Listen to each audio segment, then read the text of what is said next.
चंद्रकांत पाटलांना प्रश्न केल्यावर भाजपकडून माझ्यावर केसेस करायची तयारी सुरू।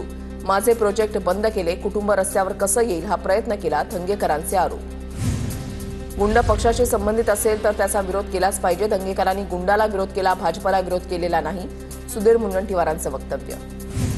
दंगेकरांवर हल्ल्याची भीती, धंगेकरांच्या केसालाही धक्का लागल्यास सरकार जबाबदार, रोहित पवारांचा इशारा। अजितदादा आणि भाजपच्या काही घटकांमुळे पुणे गुंडाचं माहेरघर, संजय राऊतांची टीका। मुंबई पालिकेमध्ये संजय राऊत आणि त्यांच्या पक्षाकडून मोठा भ्रष्टाचार प्रकरणामध्ये एकदा जेलमध्ये गेले तर राऊतांनी स्वतःचा चेहरा आरशामध्ये बघावा, अजित पवारांच्या राष्ट्रवादीच्या सूरज चव्हाणांची टीका। 100% हिंदू महिलांवरच अत्याचार होतात आणि अत्याचार करणारे जिहादी असतात, संग्राम जगतापांचं वादग्रस्त वक्तव्य। तर मुस्लिम समाजाकडून जगतापांच्या विरोधात परभणीमध्ये तक्रार दाखल। दरम्यान स्थानिक आणि राज्य पातळीवर बोलताना जातीवाचक बोलू नका, शरद पवारांच्या पदाधिकाऱ्यांना सूचना। संग्राम जगताप काही बोलून समाजामध्ये तेढ निर्माण करतात, लोकांना जिथून खरेदी करायची आहे लोक तिथून खरेदी करतीलच। माजी खासदार इम्तियाज जलील यांची संग्राम जगताप यांच्यावर टीका।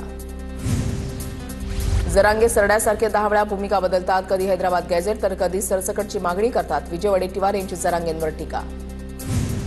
अहिल्यानगरमधील मोर्चा हा एका समाजाला टार्गेट करण्यासाठी नियोजित होता, नाव न घेता सुशांत मस्के यांची संग्राम जगताप यांच्यावर टीका।